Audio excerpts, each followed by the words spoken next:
And this notion, by the way, that Bernie has, that I think he's been convinced that if he is critical or he does play hardball with Joe Biden, that he's going to be blamed for Joe Biden's loss, or that he's going to hurt Joe Biden and it will hurt Joe Biden. I mean, Joe Biden at this point is doing worse than Hillary Clinton was in 2016. This is from the New York Times. Biden leads Trump in key states, but Hillary led by more. While polling shows Joe Biden narrowly ahead in states like Michigan, things looked considerably rosier for Hillary Clinton in many swing states at this point in 2016. So he's off of Hillary Clinton's pace from 2016, and she lost those states. He can't construct full sentences. Again, not trying to be a jerk, but he can't construct full sentences. He can't get through 4-minute interviews without losing his train of thought, or if he doesn't have his notes right in front of him. He's offering no big idea. His ideas in relation to the coronavirus are basically saying Trump should have acted faster. Yeah, thank you, Rocket. What a genius. Trump should have done X, Y, and Z. But he's not offering any big vision to make the economy work again for working people. Because once the regulations are off and things get back to quasi-normal, this economy is going to be affected for the next decade, maybe even longer. Joe Biden hasn't presented a damn idea for how to make small businesses whole, for how to give people who have been laid off real work back. Because a lot of these companies are not going to hire all their workers back at their same salaries and benefits. It's the same thing as the 2008 economic crash. Companies took back less people and started doing more with less, because the government that gave them bailouts didn't have any strings attached, including how much a basic limit on overhead that you have to have. It's going to be the same thing. Joe Biden isn't offering any real reforms in healthcare. You know what their reforms are for this coronavirus pandemic? Stop sabotaging Obamacare, stop suing based on Obamacare, and make Obamacare stronger. Well, how is it that in a pandemic, when over 20 million people have lost their jobs, i.e. their employer-based healthcare system, which the rest of the world, by the way, is laughing at us. They're laughing at us. What are those crazy Americans doing? It's a pandemic. Nobody could work. People are losing healthcare and the government's not providing it. European countries are paying for 80 to 85% of payrolls to keep employees on the payroll, because there's corruption all over the globe, but at least in Europe, they actually care about whether workers could breathe, live, and eat. That's what we should have been doing from the start. The first thing should have been a moratorium on mortgages, on rent, on utilities, a basic pause on the economy. Landlords don't get hurt because their mortgages and their rents are frozen. Tenants don't get hurt because their rent or mortgages are frozen, and utilities are frozen. And the government, which is clearly showing that they could print money, covers the bills. You can't go on indefinitely like that, but they certainly could have gone on for 6 months like that. And our revolution now, which, is technically separate from Bernie, but obviously they're doing things based on what Bernie wants. A group Bernie Sanders founded is pushing to win him enough delegates to influence the Democrats' platform. Our Revolution, an organization that was created in the wake of Sanders' first presidential run, has been pushing its grassroots army to persuade voters to back him in states that have yet to hold their primaries. The goal is to make sure Sanders wins enough delegates to push for key reforms in the Democratic platform. I love Our Revolution. I love Nina Turner, who was the president. I love Bernie Sanders. But we've done this already. We have played this hand already. We did this in 2016. I'm sorry.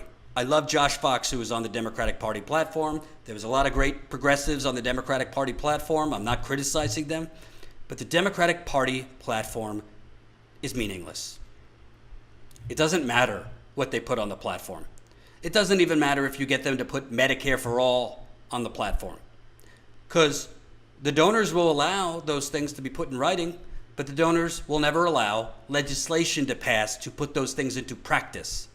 So, it's nice for Bernie to go into the convention with all the delegates he can get, but to influence the platform, that if Joe Biden's elected, he's going to surround himself with Larry Summers and possibly Jamie Dimon and all the usual neoliberal suspects.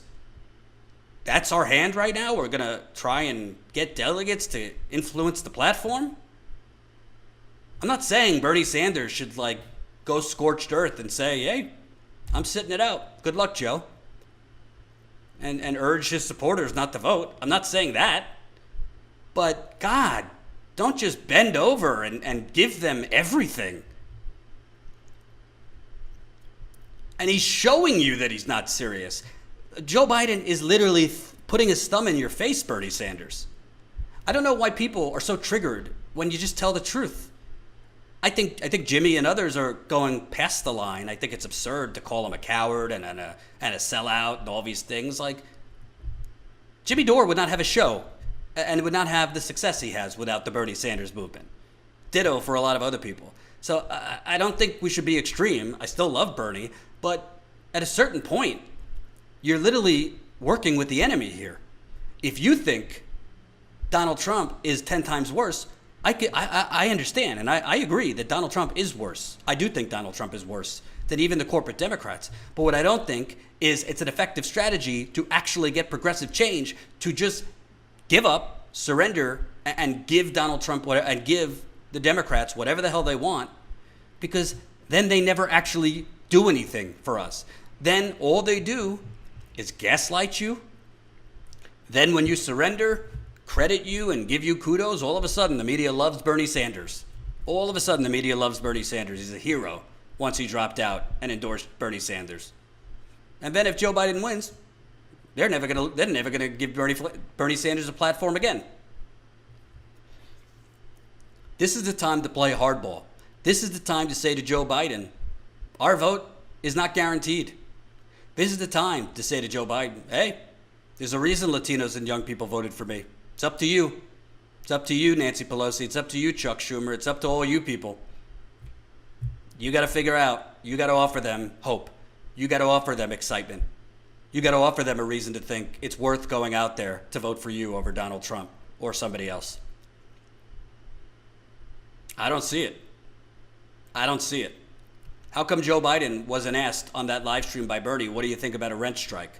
How come Joe Biden wasn't asked, what do you think about temporary across-the-board Medicare for all until this is over? How come Bernie hasn't brought up to Joe Biden, shouldn't we freeze mortgages and all these things? How come Bernie didn't say in that live stream, what are we doing here with all this phase 1, phase 2, phase 3, phase 4 bills? Now the squad is apparently reportedly, starting to play some hardball with the Democratic Party. Squad members press House leadership for phase 4 relief timeline. Listen, we don't have the numbers that the Tea Party has, but we do have a little bit of numbers. Why do we keep going in phases? Why is there a delay right now to get money to people? Right? The most important thing is there needs to be immediate, not a one-time payment that people can't get, immediate, recurring, call it what you want, UBI or just a debit card, which Congresswoman Rashida Tlaib has proposed in legislation, recurring, refillable money to working class Americans until they get their jobs back, period. There needs to be universal health care, period. Related to coronavirus, it should be for everything. I mean, I don't understand why there's not demands right now. Frankly, there should be a rent strike. Nobody should be paying rent on May 1st. Period. Bernie hasn't led that. AOC hasn't led that. Rashida Tlaib, Ayanna Pressley, Ilhan Omar, Ro Khanna, Tulsi Gabbard shouldn't have paid rent a month ago. certainly shouldn't pay rent May 1st. They're going to kick everybody out of their apartments or homes and throw them out into the street during a pandemic? I'd like to see. By the way, that $1,200 that they're giving you is taxed. I mean, for all Bernie Sanders has done, I'm talking about tactics here. I don't even have a problem with him endorsing Joe Biden. He said he was going to endorse the Democratic nominee. We could squabble over that. But there is no strategy here. It's just surrender, hand it over, and because you're doing it that way, he feels so cocky, so arrogant, and so frankly carefree to say, oh, great. Larry Summers, come on down. Neera Tanden, come on down. I'm sure Rahm Emanuel will be advising him pretty soon. These people are not much different than Steve Mnuchin. They're not different than the people supporting Trump. They're just not. On an economic basis, they're all in one club, and that's Club Oligarchy. That's Club United Corporations of America. I've heard differently from reporting that it is taxed. Somebody who just said that. It's just unbelievable. It's unbelievable. Hope you enjoyed that last video. Hop on over to statuscoup.com where you can sign up for our email list and become a member for as low as $5 to $10 a month. Membership is how we grow. That's statuscoup.com/join. And remember, join our email list so we can grow the revolution with you.